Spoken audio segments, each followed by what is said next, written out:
இப்போ நான் எங்கே போயிட்டுருக்கேன் அப்படின்றது உங்கள் எல்லாத்துக்கும் தெரிஞ்சிருக்கும். ஆல்ரெடி சான்விகா ஸ்ரீ விலாகில் பார்த்துருப்பீங்க. நாங்கள் என் அம்மா கூட ஃபர்ஸ்ட் டைம் வந்து அந்தமான் அண்ட் நிக்கோபார் ஐலாண்ட் தான் போயிருந்தோம். ஏன் ஃபஸ்ட்டு டைம் அப்படின்னா, அவங்களுக்கு ஃபர்ஸ்ட் வந்து ஃப்ளைட் ஏறுறதுனால நாங்கள் வந்து ஃபர்ஸ்ட் டைம் அப்படின்னு சொன்னேன். எங்கள் எல்லாத்துக்குமே இதான் வந்து ஃபர்ஸ்ட் விசிட்டும் அந்தமான் அண்ட் நிக்கோபார். பட் நாங்கள் ஃப்ளைட்டில் போகும்போது பார்த்தீங்க அப்படின்னா, கொஞ்சம் லேண்ட் ஆகிறதுக்கு ஒரு 2 minutes பிஃபோர் நிறைய வீடுங்களை பார்த்தேன். நம்மள மாதிரி கன்ஸ்ட்ரக்ஷன்ஸ் கிடையாதுங்க அங்கே. ஃபுல் அண்ட் ஃபுல் வந்து பார்த்தீங்கன்னா அந்த ஷீட் வீடு தான் நிறைய தெரிஞ்சுது. உங்களால் கூட பார்க்க முடியும். ப்ளூ மேலே போயிட்டுருக்கும்போது பார்க்குற அந்த அற்புதமான காட்சியை பட்டு எந்திரி பட்டு அப்படின்னு நான் எழுப்புறேன். பட்டு அசரவே இல்லை. தூக்கம் செம்ம தூக்கம். அது கரெக்டாக லேண்ட் ஆகும்போது அவளுக்கு காது வலிக்கும். ஆல்ரெடி நான் சொல்லியிருக்கேன் இல்லையா, அதனால் மேடம் வந்து எந்திரிக்கவே மாட்டேன்ட்டாங்க. அங்கே சென்னையிலேருந்து அந்தமான் நிக்கோபார் போனோம். கோயம்புத்தூர்லேருந்து சென்னைக்கு ஃப்ளைட்டு. ஸோ சென்னையிலேருந்து விடிய காலைல 4 மணிக்கு கிளம்பணும். Actually 6 o'clock landing. நாங்கள் அங்கே பார்த்தீங்கன்னா 6 o'clock என்ன 5 o'clock விடிஞ்சிருதுங்க. எனக்கு பயங்கர ஷாக்கு. இங்கெல்லாம் 5 மணி ஆனால் எனக்கு எந்திரிக்கிறதுக்கே அவ்வளோ கஷ்டமாக இருக்கும். அந்த இருட்டை பார்க்கும் இன்னும் நல்லா தூங்கணும்னு தோணும். அங்கெல்லாம் 5 மணிக்கு வெட்ட வெளிச்சம், சன்ரைஸ் வேறு லெவல் நெட்ட கொத்தெல்லாம் வந்து நின்று. சென்னையிலேருந்து அந்தமான் அண்ட் நிக்கோபாருக்கு பார்த்தீங்கன்னா ஜஸ்ட் 2 hours வந்து ஃப்ளைட் லேண்ட் ஆகிடுச்சு. நாங்கள் போனதுமே பார்த்தீங்க அப்படின்னா சீபோர்ட் அப்படின்ற ஒரு ஹோட்டல் தான் ஸ்டே பண்ணியிருந்தோம். அது வந்து ஏர்போர்ட்லேருந்து ஒரு 5 minutes வந்து டிரைவிங் பண்ணி வந்தால் போதும். அந்த டிஸ்டன்ஸில் தான் கவராக இருந்தது. அங்கே வந்து ஸ்விம்மிங் பூல் இருந்தது, ரெஸ்டாரண்ட் இருந்தது, எல்லாமே இருந்தது. எங்களுக்கு நாங்கள் ஃபஸ்ட்டே இங்கேருந்து பார்த்து புக் பண்ணி தான் போனோம். எனக்கு பிடிச்ச அழகான புத்தர் சிலை வந்து நம்ம நல்லா டாலாக வந்து முன்னாடி இருந்தார். பார்க்கவே அழகாக இருந்தது.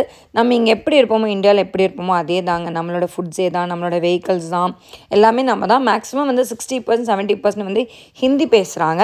அண்ட் மற்ற மொழியும் இருக்காங்க. கன்னடா பீப்புளும் இருக்காங்க, நம்ம தமிழ் பீப்புளும் இருக்காங்க.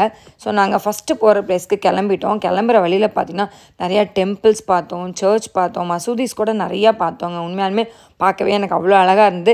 வேறு எங்கேயோ இருக்கிற ஃபீல் மாதிரி இருந்தது. பட் இருந்தாலும் வந்து நம்ம இந்தியாவில் இருக்கிற மாதிரி தான் எனக்கு இருந்தது.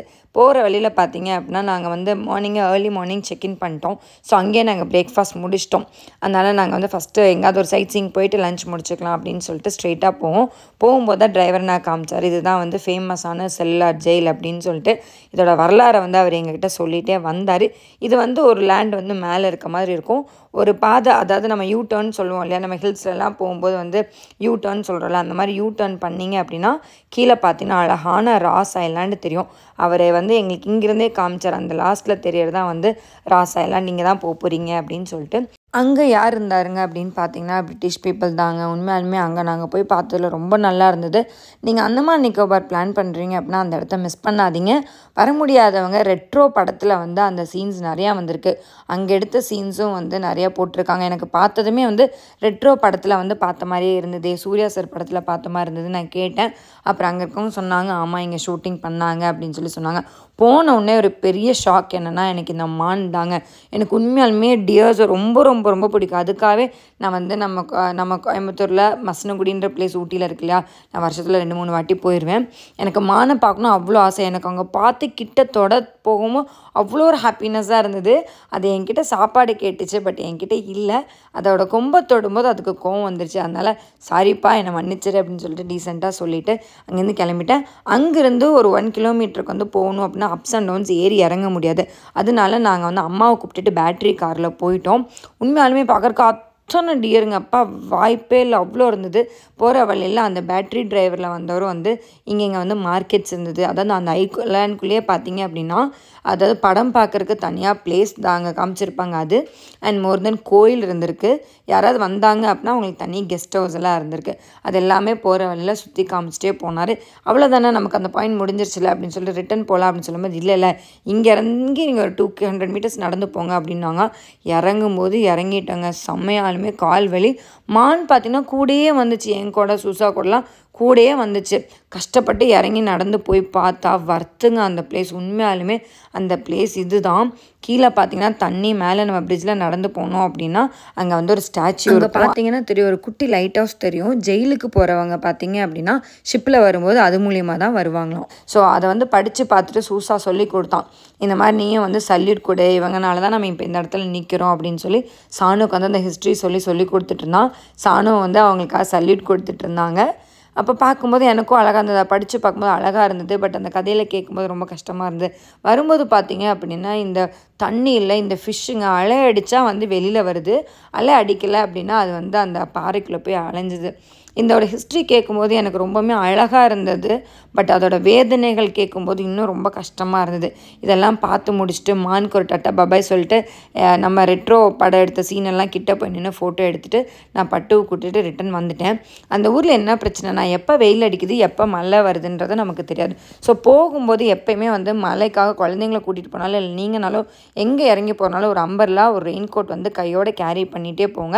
ஜான் ஃபெப் மார்ச் 3 மாதம் மட்டும்தான் மழை இருக்காதான். மற்ற எல்லா 9 மாதமும் வந்து மழை கண்டினியூவாக இருக்கும். ஸோ நாங்கள் லஞ்சு முடிச்சுட்டு ஸ்ட்ரைட்டாக 2வது இடம் எங்கே போனீங்க அப்படின்னு பார்த்தீங்கன்னா எமோஷ்னலான பிளேஸ் தாங்க. It's a cellular jail. எத்தனையோ ஜெயிலோட கதைகளை நம்ம கேட்டிருக்கோம். ஆனால் அந்தமான் அண்ட் நிக்கோபார் ஜெயில் மாதிரி உண்மையாலுமே வேறு எதுவுமே கிடையாதுங்க. அதாவது ஃப்ரீடம் ஃபைட்டர்ஸ் நம்ம இந்தியாவில் ஃபைட் பண்ணிகிட்டு இருக்கும்போது அவங்க இங்கேருந்து பிரித்து அங்கே கொண்டு போய் அடைச்சி வச்சு சித்திரவதை பண்ணி கொஞ்சம் நஞ்சு சித்திரவதை இல்லையா அங்கே அவ்வளோ கஷ்டமாக இருக்குது அந்த கதைகளை கேட்கும்போது. இதை வந்து சென்ட்ரலில் ஒரு டவர் மாதிரி அமைச்சிட்டாங்க. சுற்றியும் 7 லைன்ஸ் மாதிரி போட்டுட்டாங்க. கிட்டத்தட்ட இது கட்டுறதுக்கு வந்து 10 வருஷம் ஆச்சா. இதுதான் அந்த லைன். ஒரு லைன், இது 2வது லைன், இந்த மாதிரி 7 லைன் போட்டிருக்காங்க. சென்டரில் வந்து ஒரு டவர் மாதிரி இருக்கும் இல்லையா, அதில் வந்து தீ வந்து அணையாமல் எரிஞ்சிக்கிட்டே இருக்குமா. அங்கேருந்து பார்க்கும்போது சுற்றி வந்து கடல் தான் தெரியுமா. ஸோ இவரை வந்து நாங்கள் பார்த்தோம். நான் பார்த்ததுமே எனக்கு ஒருத்தர் வந்து கதை சொன்னார். 2 தட்டு இருக்குமாங்க. அந்த ஒரு தட்டு சாப்பாட்டுக்கான், இன்னொரு தட்டு பார்த்தீங்க அப்படின்னா பாத்ரூம் போனால் எப்போ வந்தாலும் அந்த பாத்ரூம் வந்து அடுத்த நாள் காலையில் தான் ரிமூவ் பண்ணுவாங்களாம் சாப்பாடு கொடுக்கும்போது தான். இந்த ஹோல்ஸ் வழியாக தான் வெளியிலேருந்து சாப்பாடு கொடுப்பாங்களாம். ஒருத்தர் வந்து சுத்தமாக கம்யூனிகேஷன் வச்சுக்கவே மாட்டாங்களாங்க. ஏன்னா சேர்ந்து ஏதாவது பிளான் பண்ணிடுவாங்க அப்படின்னு சொல்லிட்டு. அவங்களுக்கு விடியுது விடியல அப்படின்றது அந்த ஜன்னல் மூலியமாக மட்டும்தான் தெரியுமா. பக்கத்தில் சுத்தமாக கம்யூனிகேஷன் கிடையாது. வெளியில் சாப்பாடு வைக்கிறவங்க கூட அந்த ஹோல்ஸில் வந்து வச்சுட்டு போயிடுவாங்களாம். அந்த கல்லெல்லாம் பார்த்தீங்கன்னா இன்னமும் அவ்வளோ ஸ்ட்ராங்காக இருக்குங்க. சிமெண்ட் போட்ட மாதிரிலாம் எனக்கு தெரியல. அந்த காலத்தில் என்ன மெட்டீரியல் யூஸ் பண்ணாங்கன்னு தெரியல.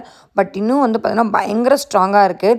எனக்கு அந்த கதையை கேட்க எனக்கு வந்து கையெடுத்து கும்பிட்டு எனக்கு அப்படியே அழுகையாக வந்துருச்சு. ரொம்ப கூஸ்பம் மூமெண்ட்டாக இருந்தது. சமையலுக்கு வேணுங்கிற எண்ணெய் நம்ம மாடுங்களை விட்டு செக்காட்டுவோமா, ஆனால் அவங்க இந்த ரெட் ஷீட்டுக்குள்ளே நம்ம ஆளுங்களை விட்டு செக்கு மாதிரி சுத்த விட்டு ஆட்டி அதிலிருந்து வந்து எண்ணெய் எடுத்திருக்காங்க. என்னை பொறுத்த வரைக்கும் அது எண்ணெய் இல்லைங்க, அவங்களோட பிளட்டுன்னு தான் நான் சொல்லுவேன். அந்த அளவுக்கு வந்து அவங்க கஷ்டப்பட்டு நமக்கு வந்து இது வாங்கி கொடுத்துருக்காங்க, சுதந்திரம் வாங்கி கொடுத்துருக்காங்க.